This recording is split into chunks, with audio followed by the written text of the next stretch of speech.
దేవునికి మహిమ కలుగును గాక. అందరికి ప్రైజ్ లార్డ్. దేవుని యొక్క నామంలో, దేవుని నామంలో మీ అందరికీ నా హృదయపూర్వకమైనటువంటి శుభాలు తెలియచేస్తున్నాను. అందరూ బాగున్నారు. ఎందుకంటే మనం సత్యమైన దేవుని కలిగిన మనము, జీవం కలిగిన దేవుని ఆరాధించే వారిని ఎల్లప్పుడూ ఆనందంతో ఉంటాం. మన ఆనందానికి కారణము ఆయనేనని మనం చెప్పవచ్చు. చూడండి, ఈ దినం మన వాక్యాన్ని ధ్యానించుకున్నాం. అనుదినం వాక్యం ధ్యానించండి. అనుదినం వాక్యం తప్పకుండా వినండి. దేవుని నామాన్ని మహిమపరచండి. దేవుని వాక్యం వినటం వలన మనకు ఆశీర్వాదకరం. దేవుని వాక్యాన్ని వినిన తర్వాత ఆశీర్వాదం వస్తుంది. తర్వాత దాన్ని ధ్యానిస్తూ దాన్ని అవలంబించినప్పుడు ఇంకా గొప్ప తెలియనటువంటి గొప్ప ఆనందాన్ని మనము పొందుకుంటాము. ఆశీర్వాదం వస్తుంది, ఆరోగ్యం వస్తుంది, ఆనందము వస్తుంది దేవుని వాక్యం వల్ల. ఈ మూడు ఖచ్చితంగా మన జీవితానికి ఎంతో లాభకరం తీసుకొని వచ్చి పెడతాయి. ఇంకా వేరే విషయాలు ఏమి రావు. ఆనందం కావాలన్నా, ఆరోగ్యం కావాలన్నా, గొప్ప ఐశ్వర్యం కావాలన్నా దేవుని వాక్యాన్ని మనం కలిగి ఉండాలా. ఆ ప్రకారం మనం జీవించాలా. చూడండి, ఇది మన సామెతల గ్రంథము 10వ అధ్యాయము 7వ వచనంలో ఒక మాట ఉంటుంది, చక్కటి మాట. నీతి మంతులను జ్ఞాపకము చేసుకునుట అది మనకు ఆశీర్వాదకరం. ఎవరా నీతిమంతులు? మనకంటే ముందు మన జీవితాలు, వాళ్ళ జీవితాల వల్ల ఎన్నో వెలుగులు మన జీవితాల్లోకి వచ్చాయి. వాళ్ళందరినీ మాదిరికరంగా మనం తీసుకోవచ్చు. అబ్రహామును తీసుకోవచ్చు, మనము ఇస్సాకుని తీసుకోవచ్చు, మనము యాకోబును తీసుకోవచ్చు.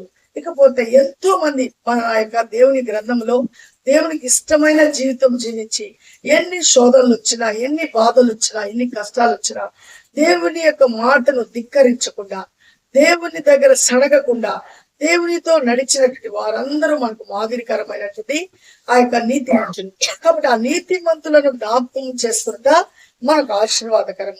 కాబట్టి ఈరోజు వాళ్ళనే కాకుండా ఈరోజు మనల్ని కూడా దేవుడు నీతిమంతులుగా మార్చేశాడు. ఎప్పుడంటే మనం ఎప్పుడైతే మన పాపాలని ఒప్పుకొని వాటిని విడిచిపెట్టి దేవుడు మన కొరకు పంపినటువంటి ఒక వరమైనటువంటి ప్రభు అయిన యేసు క్రీస్తుని ఎవరైతే రక్షకుడుగా విశ్వసిస్తారో, ఆయనని ఎవరైతే నమ్ముతారో, ఆయన ఏంది ఎవరైతే నమ్ముతారో, నమ్మిక ఉంచుతారో వాళ్ళందరినీ దేవుడు నీతిమంతులుగా మార్చివేశాడు. హల్లెలూయా. కాబట్టి నీతిమంతుల ప్రార్థన దేవుడు అంగీకరించిన అంటున్నాడు. యోహాను సువార్త 9వ అధ్యాయం 31వ వచనంలో పాపుల ప్రార్థన, పాపుల మనవి దేవుడు ఆలకించడని మనం ఎరుగుదుము. నీతిమంతుల ప్రార్థన దేవుడు ఆలకించడు. కాబట్టి నీతిమంతులకు దేవుడు ఎంతో శక్తిని ఇచ్చినాడు. ఎలీషా ప్రార్థించగా ఏమైపోతుంది? ఆ యొక్క ఉండేటువంటి ఆ యొక్క సిరియా ఆ జనులందరూ ఏం చేస్తారంటే ఎలీషా ప్రార్థించేటువంటి ఆ యొక్క పర్వతము చుట్టూ వాళ్ళు ఆ గుర్రాలతో ఎలీషా బయటకు వస్తే చంపేయాలని ఎదురు చూస్తున్నారు. ఆయన దగ్గర పనిచేస్తున్న సేవకుడుగా ఉండేటువంటి గెహాజీ వచ్చి చూడగా ఆ యొక్క సైన్యము, సిరియా సైన్యం మోహరించింది. పరిగెత్తుకుంటూ వచ్చి చెప్తున్నాడు, అయ్యా మనల్ని చంపేదాని కొరకు సిరియా రాజు సిరియా యొక్క సైన్యానికి పంపించున్నాడు, రండి చూడండి అన్నప్పుడు ఆయన అక్కడే ఉండి ప్రార్థన చేస్తున్నాడు. అయ్యా వీడి యొక్క అంటే నాకు సమాచారం తీసుకువచ్చినటువంటి నా సేవకుడి యొక్క మనోనేత్రాన్ని తెరవమని ఎలీషా ప్రవక్త ప్రార్థిస్తున్నాడు. ఆ ప్రార్థనకు జవాబుగా కనులెత్తి చూడు అంటే, అప్పుడు పోయి మళ్ళా ఇంకొకసారి చూడు అంటే ఆయన చూడగా ఏం కనిపిస్తుందంటే ఆకాశం నుంచి దేవదూతలు అగ్ని రథాలతో ఈ యొక్క ఎలీషాని కాపాడేదాని కొరకు ఆ సిరియా జనులు ఆ యొక్క పర్వతం చుట్టూ కింద ఉంటే వాడు పైన ఉంటున్నారు. కాబట్టి నీతిమంతుని కొరకు దేవుడు ఎంతో శక్తితో ఆయన యొక్క సైన్యాన్ని పంపిస్తాడు. నీతిమంతుల ప్రార్థన ఆయన ఆలకిస్తాడు. నీతిమంతుల యొక్క ప్రార్థనకు ఎల్లప్పుడూ జవాబిస్తాడు. కాబట్టి ఈరోజు నీతిమంతులుగా మార్చబడాలంటే మనం ఏదేదో చేయాల్సిన అవసరం లేదు. మన పాపాలను ఒప్పుకొని వాటిని విడిచిపెట్టి దేవుని మీద ఆధారపడి దేవుడు మన కొరకు పంపినటువంటి ఆ వరమైనటువంటి ప్రభు అయిన యేసు విశ్వాసము మనం ఉంచగలిగితే మనం అందరం నీతిమంతులుగా ఉచితంగా మార్చబడతాము. రూపాయి కూడా డబ్బు ఖర్చు లేదు. ఎక్కడికెక్కడికో ప్రయాసపడి పుణ్యక్షేత్రాలకి పోవాల్సిన అవసరమే లేదు. నువ్వు మనస్సులో ఆయన నమ్మి ఆయన ఎందుకు విశ్వాసం ఉంచి ఆయన వైపు నువ్వు చూసినప్పుడు నీతిమంతుడుగా మార్చేస్తాడు. నీ ప్రార్థనకు జవాబు వస్తుంది. ప్రతి ప్రార్థనకు జవాబును పొందుకుంటావు. కొన్నిసార్లు జవాబు రాదంటే అది ఆలస్యం అవుతుందే కానివ్వండి, అది అలక్ష్యము కానే కాదు. కాబట్టి ఎప్పుడైతే మనం నీతిలో మనం అనుసరిస్తామో, నీతి కొరకు జీవిస్తామో, నీతి ఎందు ఆనందిస్తామో అది మనకి ఎంతో ఆనందాన్ని ఇస్తుంది, ఆరోగ్యాన్ని ఇస్తుంది, ఐశ్వర్యాన్ని ఇస్తుంది. దేవుని నమ్మిన ప్రతి ఒక్కరు కూడా అడ్డుదారిలో పోయి గొప్పవాడు కాలేదు. వాళ్ళు ఏదేదో చేయలేదు, దేవుని నమ్మారు. దేవుడే వాళ్ళ కొరకు గొప్పగా చేసి గొప్ప ఆశీర్వాదాలతో నింపినటువంటి పరిస్థితి మనము ఈ గ్రంథంలో చూస్తున్నాం. కాబట్టి మనం దేవునికి లోబడినప్పుడు, మనము మన కుటుంబాలు దేవునికి లోబర్చినప్పుడు, ఆయన నామానికి మహిమార్థకరంగా మనం జీవించినప్పుడు ఖచ్చితంగా ఈ లోకంలో పొందవలసిన దీవెనలన్నీ ఏది కూడా కొదువు లేకుండా ప్రతి దీవెన మన మీద పడే విధంగా దేవుడు కుమ్మరిస్తాడు. అట్టి కృప నీకు కావాలంటే ఖచ్చితంగా ఇప్పుడే నువ్వు నమ్ము, ఆయన ఎందుకు నమ్మిక ఉంచు. ఇప్పుడే నీతిమంతురాలుగా మార్చబడు, ఇప్పుడే నీతిమంతుడిగా మార్చబడే దాని కొరకు ఖచ్చితంగా ఎవరి మాటలు వినొద్దు. నీ హృదయము ఏమి చెప్తుంది అది విను. అబద్ధాన్ని విడిచిపెట్టు. అబద్ధం నిన్నేం చేస్తుందంటే గట్టిగా అణిచివేసడానికి ప్రయత్నిస్తుంది, సత్యం నీకు స్వతంత్రం చేస్తుంది. కాబట్టి ఆ సత్యమే ప్రభు అయిన యేసుక్రీస్తు. ఎవరైతే ఆ సత్యం దగ్గరకు వస్తారో, ఆ సత్యం కావాలని ఎవరైనా ఆశ కలుగుతారో వాళ్ళకి గొప్ప ఆనందము, గొప్ప లాభం కలుగుతుంది. కాబట్టి ఐశ్వర్యం అనేది ఎక్కడ పెట్టినాడు దేవుడు? కొలస్సీయులకు రాసిన పత్రికలో చెప్తున్నాడు. ఆ యొక్క బుద్ధి జ్ఞానములు సర్వ సంపదలు ప్రభు అయిన యేసు క్రీస్తులో దేవుడైనటువంటి మహాదేవుడు ఆయనలో ఉక్తపరిచి ఉన్నాడు. ఇందుని బట్టి దేవునికి మహిమ ఘనత ప్రభావం కలుగును గాక.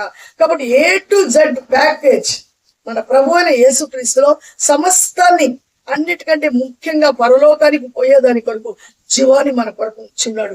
ఈ లోకంలో తాత్కాలికమైనటువంటి ఆనందం కొరకు, తాత్కాలికమైన ఆశీర్వాదం కోసం కాదు ఆయన వచ్చినది. ఈ లోకములోను రానున్న లోకములోను మనం సంతోషంతో, సమాధానంతో, ఉల్లాసంతో జీవించే దాని కొరకు ప్రభు అయిన యేసుక్రీస్తు లోకానికి వచ్చినాడు. నమ్మితే నువ్వు దేవుని మహిమను చూస్తావు, నువ్వు నమ్మితే ఆయన ఎందుకు ఆనందిస్తావు, నువ్వు నమ్మితే దేవుని యొక్క కృపను నువ్వు స్వతంత్రించుకుంటావు. అట్టి కృప నీకు, నీ కుటుంబానికి కావాలంటే ఇప్పుడే ఆయన మీద విశ్వాసం ఉంచి ఆయన ఎందుకు నమ్మిక ఉంచు. అట్టి కృప నీతిమంతుల మీద ఆశీర్వాదాన్ని కుమ్మరిస్తున్నాడు. నీతిమంతులను మనం జ్ఞాపకం చేసుకుంటా అది మనకు బహు ఆశీర్వాదకరంగా దేవుడు మారుస్తాడు. కాబట్టి నీతిమంతులను వెతుకుదాము, వాళ్ళు ఎలా ఆశీర్వదించబడ్డారో మనం కనుగొందాము. తద్వారా దేవుని నామానికి మహిమార్థకరంగా మన కొరకు పంపిన ప్రభు అయిన యేసుక్రీస్తు విశ్వాసం వచ్చి ఆయన ద్వారా దేవుని వేడుకున్నాము. ప్రతి ఒక్క అవసరత ఆయన మహిమలోంచి మనకు అనుగ్రహించబడును కాక. ఆమేన్. ప్రార్థిద్దాము. మహాగణుడా, జీవం కలిగిన దేవ, జీవాధిపతి నీ స్తోత్రం నాయన. నీ మహాకృపలో, అద్భుతమైన ప్రేమలో సామెతల గ్రంథం 10వ అధ్యాయము 7వ వచనంలో మీరు చెప్పిన మాట నాయన, నీతిమంతులను జ్ఞాపకం చేసుకుంటా అది మాకు ఆశీర్వాదకరమని. ఇదిగో ఎల్లప్పుడూ నాయన నీతిమంతుల యొక్క ప్రార్థన మీరు వింటున్నారని అయ్యా మీరు మాతో మాట్లాడినందుకు మీకు వందనాలు, స్తోత్రాలయ్యా. అబద్ధము మీకు అసహ్యం ప్రభా, అబద్ధికులనైనా మీ ఎదుట నిలవజాలరు ప్రభా. ఎవరైతే సత్యంలో ఉంటారో ఆ సత్యానికి పునాది మీరు నాయన. ఆ సత్యం కొరకు ఎవరైతే వెతుకుతారో వాళ్ళని కనుగొంటారు, దానిలో ఆనందిస్తారు.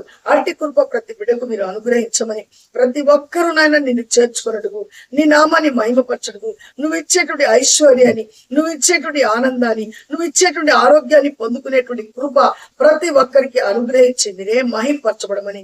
ఎవరైతే ఇబ్బందిలో ఉంటున్నారో, అనారోగ్య సమస్యలతో ఉంటున్నారో, ఎవరైతే ఆర్థిక సమస్యల చేత ఇబ్బంది పడుతున్నారో, ఎవరైతే ప్రభా రకరకాలైనటువంటి నాయన మాటల చేత పీడించబడుతున్నారో వారందరికీ ఇప్పుడే యేసు నామములో విడుదల కలుగును గాక.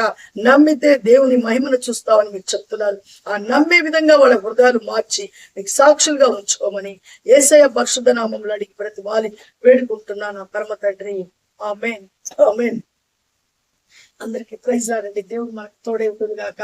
ఖచ్చితంగా దేవుని నమ్ముదాము, నీతిమంతులుగా మార్చబడదాము. ఆ యొక్క నీతిమంతులను జ్ఞాపకం చేసుకున్న దేవుడు మనకి ఇచ్చినటువంటి గొప్ప కృప, అది మనకు ఒక ఆశీర్వాదము.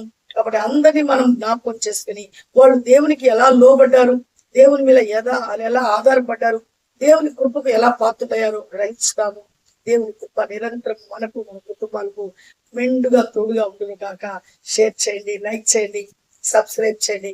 మన ఛానల్ అనేకులు తెలియచేసి దేవుని రాజ్యం కట్టుటకు మనం అందరము పురిగొల్పబడదాము, ప్రోత్సహించబడదాము.